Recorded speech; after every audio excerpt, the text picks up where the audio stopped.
This is my pick for a gaming laptop under $1,000. Hey guys, welcome back to our How to Assess channel. My name is Ivan, and today we are looking at more budget-friendly gaming laptops that you can get right now for back to school. So you or your kid can do some schoolwork, homework, paperwork, office work, and of course do some competitive gaming whenever this is allowed, so they have time. So I wanted to fit under $1,000 budget just to keep it more affordable for everybody out there, so they can go and grab one of those. You guys already saw my previous choices for under $200 or under $500, and now it's time to look at something that's much more powerful and it's still under $1,000. All right, so IdeaPad Gaming 3 from Lenovo.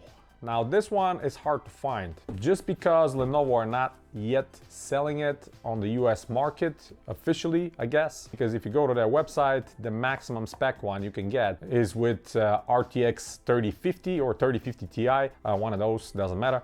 But this one is with RTX 3060, and the CPU is Ryzen 5 5600H. So this is a very good, powerful machine that a lot of internals you actually see in higher level or more expensive laptops, while Lenovo is keeping the price under $1,000 with the IdeaPad Gaming 3. So again, this one only can be found at the moment, at least that's what I'm finding, is Antonline. And Antonline is pretty well known e-tailer at the moment. A lot of SKUs that are not really kind of existing on the US market are sold by them. They are the first ones that started selling the Lenovo Legion 5 Pro before that even was introduced on the US market, maybe months before. So yeah, they have a very good lineup of laptops and desktops that you can get right now. And of course, this is not sponsored by them. It's not sent for free. I actually spent my own money and bought this one just because I was very curious to see how this IdeaPad Gaming 3 will stack up against my older kind of last year winner, Lenovo Legion 5, not the Pro, not the new one, but the 2020 Lenovo Legion 5. And obviously how it's gonna stack against some of the new laptops with RTX 3060. As always, we're gonna go through the unboxing, we're gonna go through the internals, I'm gonna open it up and show you what exactly you can upgrade, modify, what to expect. We're gonna look at the software on that laptop, we're gonna run some games, and at the end we're gonna talk about it in the conclusion. Just a few things to mention prior everything. I'm actually going to show you some comparisons with the test results of the games with my last year winner, the Lenovo Legion 5, and you guys are gonna see some interesting results there. Without further ado, let's jump into it and see what is good about this IdeaPad Gaming 3 and what is not, because, you know, as always, it's not just positives, but there's some negatives as well. But of course, we're gonna talk about that in a little bit later. On to the unboxing of the Lenovo IdeaPad Gaming 3. This is the 2021 version of the IdeaPad Gaming. I'm super excited about this one because this is the cheapest RTX 3060 gaming laptop on the market. And let's see what's inside. Again, regular Lenovo plain box. They're not doing too much efforts on these cheaper models. The laptop is pretty well protected inside with the foam. As always, off to the side we have the cable and we have the charging brick. So this one is 170 watts. Interesting enough, because the components inside, I would think they will take a larger power supply. The last year Lenovo Legion 5 was 230 watts. I know the current model, the newest Lenovo Legion 5 and Legion 5 Pro, have 300 watt power supply. This is almost half of the size. The same proprietary kind of a square plug-in that Lenovo are using. So I'm assuming, and actually I'm gonna test, the older power supplies are probably also going to work with this particular laptop, because the power delivery is the same, just the wattage is different. Couple of pamphlets, and as always we have the regular Lenovo, I don't know why Legion, because this is not Legion, but okay, pamphlet, and we have IdeaPad Gaming 3i and 3, quick start guide, and some warranty information. So nothing really to write home about. I'm gonna take the box out of the way, everything out of the way. So in plastic, here it is, all plastic body, and not the best plastic. It's not coated, it's not like matte, it's not the same body as the Lenovo Legion 5 where it's a little bit rubberized. This is like fingerprint magnet plastic that kind of a shinier, back in the day kind of plastic, but whatever. We have Lenovo badge right here on top and nothing else. Flip it on the bottom. Large rubber foot in the back, 2 on the front. Perforations for the stereo speakers, perforations for the cooling solution. As always, we're gonna open it and see what's inside. But before that, let's go over the ports. On the left side, we have ventilation, the charging port, we have the RJ45, HDMI, and we have USB-C. I'm not sure if there's output for video on this one, but I want to check it out as well. On the front, there's nothing. And on the right side, we have another ventilation point. We have 2 high-speed USB 3s, and we have the 3.5mm headphone jack and some power indications here. So not too many ports, not like the Lenovo Legion 5. There's nothing on the back, just the badge at the back of the laptop. It's saying Idea Gaming and no ventilation in the back whatsoever. So that's about it. All plastic body. Once you open it, what we have inside again is the fabric that covers the keyboard. And the keyboard is the same beautiful and well-known design and layout from all the other Lenovo models you saw on my channel or you are familiar with. They're very comfortable to type on, very comfortable keys. I love this layout, always been a huge fan. We have of course, the numeric keys to the side, power button right in the middle, and these stickers that I'm not really like the placement of, but it is what it is. Ryzen 5, because we have the Ryzen 5 5600H. We have Radeon graphics, and we have the nVidia RTX sticker as well, and the e-support, which these were here. Mentioned before, if you're playing, your palm is going to be resting here, and over time, these are just going to peel, fade off, and not look good. We have Idea Gaming right here at the bottom of the screen as well. And of course, and as always, we have that physical cover for the webcam in the middle. Narrow bezels on the screen, really like how the screen is, very compact. Again, the build quality is all plastic and the top is just like the lids, this shiny plastic. I'm sure it's going to be an absolute fingerprint magnet, but you can at least wipe it off. Hopefully it's not going to scratch easily.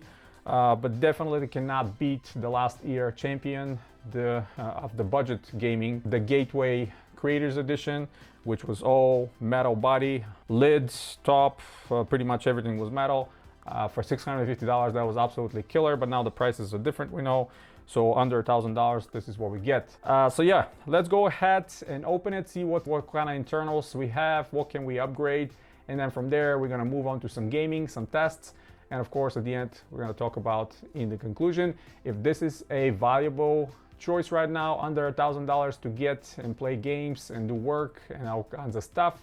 So back to school, gaming on a budget, and yeah, let's move on. So first and foremost, before we remove the bottom lid, you will notice what we have. Somewhat smaller perforations for ventilation. I hope that's going to be enough to provide enough intake for the air to circulate inside the motherboard and get exhausted. One thing I'm going to tell you right away, this is probably the hardest bottom lid or the hardest laptop to open in my experience, and I've opened probably hundreds of laptops throughout the years, but this one proved to be very hard. I really took a longer time, probably 25-30 minutes to kind of pry around with you know, my plastic card and go around, try to open it. Very careful, be very careful, because the plastic tabs that are holding the bottom plastic lid are very brittle. I managed to actually break 2 of these little ones. They're not really crucial, but again, at the same time, very hard to open. So once you open it, you can take that lid on the bottom side. You will see the perforations are actually real, covered with some mesh. And both sides we have here where SSDs are gonna be. I guess perforations on the side. So those that broke off right here, we'll see these tabs. They're kind of little plastic tabs holding the lid to the body, and they kind of broke off. But again, you know, that's something that can happen. It's not really crucial, it's just something to notice and be very careful, because this is really, really hard to take off. And once we're inside, I'm going to point your attention to several different things that are different compared to the last year's model or last year's version. First thing and foremost, they redone the whole cooling solution. In the past, the previous version had 2 fans sitting right next to each other, one bigger, one smaller. If I find a picture, I'm gonna post it somewhere over here so you guys can see the comparison. With only 2 pipes, and they were exhausting on one side. Now we have dedicated 2 fans on both sides with 2 massive heat pipes for the GPU and the CPU. that's exactly how the cooling solution on the Lenovo Legion 5 looks like.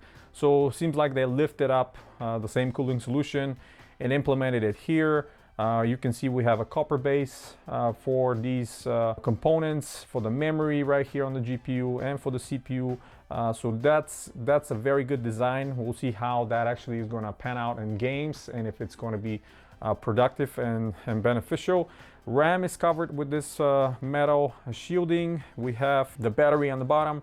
This is 58.5 watt-hour battery, smaller size NVMe drive right here, and a space for another NVMe drive right next to it, which can be longer, and that's exactly what I'm going to put. I'm actually going to install this crucial 500 gigabytes right next to it. Actually, let's go ahead and do it right away in front of you, so you can see how easy it is. Just remove the screw, which is actually included in the back. Great to see. Just put the NVMe drive into the slot, push it firmly to kind of click, and then you can screw it back on, and just like that we have upgraded the storage. So we have 500 gigabytes, which is, by the way, let me lift up this thermal pad, Western Digital 500 gigabyte NVMe drive, and we have another crucial 500 gigabyte NVMe drive for games and styles and like that, things of that matter. So let me put this thermal pad back on. We have the Wi-Fi card, which this one is Realtek. Can be upgraded if you want to, if you have one of those Intel newer Wi-Fi 6, 211, 210, 201, 200. If you want to, you can upgrade that easily, no problem whatsoever. It's on the screw. And the next thing you can upgrade is actually the memory. Just need to lift up this metal bracket off the way, and of course this is the easiest upgrade. And by the way, the metal bracket comes with thermal pads. Great to see they're going to be making contact with the memory, and the memory is only one chip by its Samsung, 8 gigabytes, 3200 megahertz. So this is what it comes with. But my advice to everybody, is I'm keep repeating it many times, is don't mind the memory. This is the easiest thing to upgrade and the fastest thing to upgrade. So focus on getting better CPU and better GPU, because those are the things you can upgrade. But memory, storage, Wi-Fi card, that's easy to upgrade. So don't be too kind of focused on that part of your purchase. So 8 gigabytes of RAM. Not only it's single channel, but not enough for gaming. So I'm gonna take that, put it to the side, and I happen to have a kit that I was planning to use a while back from Mushkin, which is 2x16. So that's gonna be 32 gigabytes. I'm gonna max out this laptop. Just put it on the slots, push it down to click, easy as that. On the other side as well. So now we're gonna have 32 gigabytes on board. Plenty of RAM, kind of a overkill actually for RAM, but yeah, I have that kit, so I'm gonna use it. So putting the metal shielding back is very easy. Just line up these metal notches kind of on the side, push it down, and that's pretty much it. Battery, like I said, maybe they could have fit a little bit bigger battery, but I don't see much of a room unless you remove that first storage somehow, and the battery kind of lies over the BIOS battery. Again, I'm not testing batteries on these gaming laptops, and I said that many times before, because it makes no sense to have a gaming laptop and play on battery. That's gonna hinder your performance significantly. You're not gonna have frames, you're not gonna do those frags like you're hoping. So plug it in, not a problem. Whatever you're playing, I'm sure you're gonna have an outlet nearby. That's what I do as well. If I take this laptop somewhere on the road, in a hotel or in a rental house or whatever it is, there's always outlets. Plug it in, play it like it's meant to be. That's pretty much it with the internal. So we have a little sticker from Lenovo here. I guess they don't want you to disassemble the whole thing, but so far I'm actually pretty pleased of what I'm seeing. Good layout. I'm so glad they redesigned that cooling solution and made it look exactly like the Legion 5 with the massive pipes and the two separate fans. Hopefully the intake is going to be enough to feed those two, and we have exhaust points from the back towards the screen, and we have two from the side as well. So well designed. We've seen that before. I'm very happy about it. We have the stereo speakers on the side, and that's pretty much it. So I'm gonna put everything back together. We're gonna fire it up, of course, and we're gonna see what kind of results we can see in games, because this is truly the cheapest RTX 3060 laptop you can get on the market. I'm really hoping that's finally going to be able to beat my last year champion, the Lenovo Legion 5, and things have changed, man, in prices. This is $950. Not last year I spent $650 for my Budget King, the Gateway Creators Edition, which the body is so much better, all metal. This is all plastic, but yeah, things have changed a lot drastically since last year.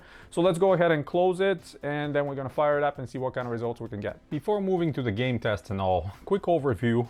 A few things I wanted to mention right away. There's no RGB on this keyboard, but we have a white backlit, which I really don't mind. I have the same exact one on the Lenovo Legion 5 and I absolutely love it. I'm not a huge fan of the RGB. So 2 stages of backlight, nothing fancy, but at least you can play at night in a darker room and still see the keys. And the other thing I wanted to point your attention to, it's the Lenovo Vantage software. Unfortunately, and this is the biggest problem with this laptop, there's no mux switch, there's no disabling Optimus. So when you go to the Lenovo Vantage software, the option that we normally see on the Lenovo Legion, that you can disable the built-in graphics or the Radeon graphics, it's somewhere on this side, but here we only have the different power modes, network boost, auto close to close your apps, touchpad lock, rapid charge, and Wi-Fi security. This is the only thing included here, so we don't have the option to turn off the built-in graphics card into the processor, which is a big problem, and I think we're gonna have issues getting a maximum possible FPS in games. And the other issues, I cannot record this screen now because the nVidia software does not work. If I do record, it will tell me supported game is required for this feature. So unfortunately, you cannot record a desktop, your computer or your laptop or your desktop if another graphics card is present. This is one of the biggest issues, not being able to turn off that built-in graphics card. Not only your frames are gonna be the best, but at the same time you cannot record. Really disappointing. I was hoping they're gonna keep the same trend of having that disable option really easy, not only on the Lenovo Legion 5 but on the IdeaPad Gaming as well. I already checked the BIOS. There's no option in the BIOS as well. You have a selection between switchable graphics or just the internal GPU, so nothing that tells you you can disable the internal GPU and just use the RTX 3060. But we'll see how that's going to pan out in games. We're going to compare it to the Lenovo Legion 5 from last year and see if this one is a better choice. So yeah, let's move on.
Beginning scan.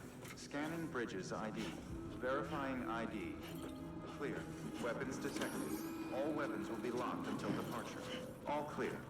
Welcome, Sam Porter Bridges.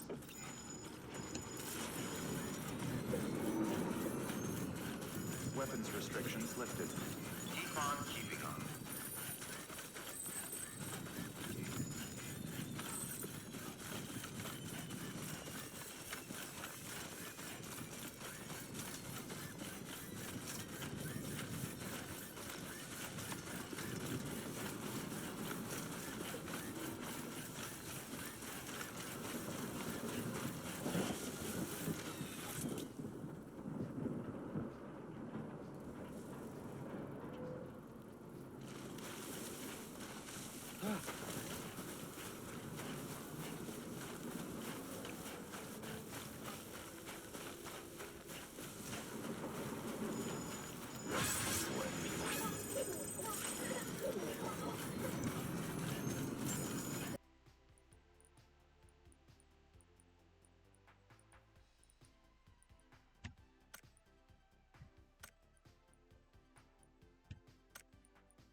All right, conclusion time with the Lenovo IdeaPad Gaming 3, the 2021 model, completely updated with the latest hardware, and in my opinion, much better than the one that was introduced last year, and much more powerful, of course.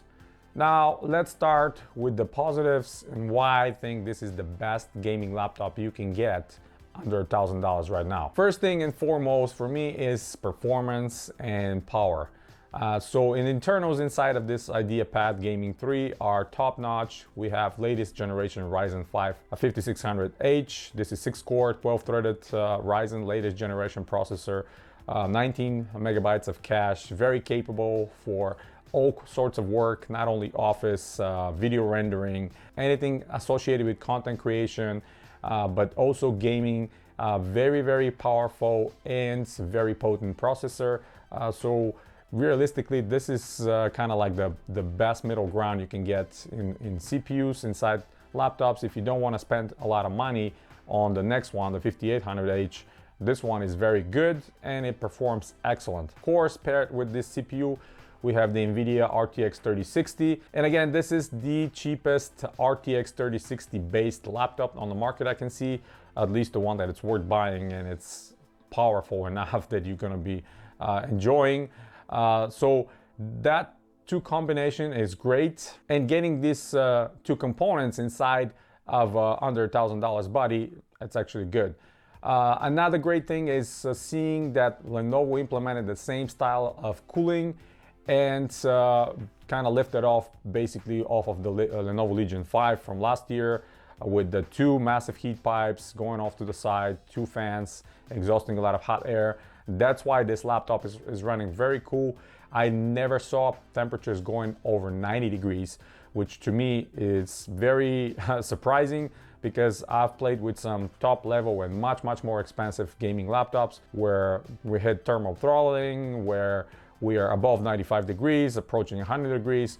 But with this one, with this cooling solution and a plastic body, we cannot even reach 90 degrees with 23 degrees Celsius ambient temperature in the room. So you keep that in mind. I think that cooling solution inside the IdeaPad Gaming 3 is just top notch. And Lenovo are knocking it out of the park with the cooling solutions they're creating for their gaming laptops. I think all other companies have something to learn from them. Of course, we have just the 120 hertz screen. It's 1080p, not the fastest. I couldn't find much information about this screen online, other than just says Lenovo made or Lenovo brand. What's the speed of it? I believe this is exactly the same screen they're using across the Lenovo Legion as well from last year and this year. So I think it's about 15 milliseconds, something like that. So it's not ideal, but at the same time, I'm not seeing a big problem unless you're really playing some competitive games and you are needing this super fast responsive time. Then just hook up an external monitor and do it this way.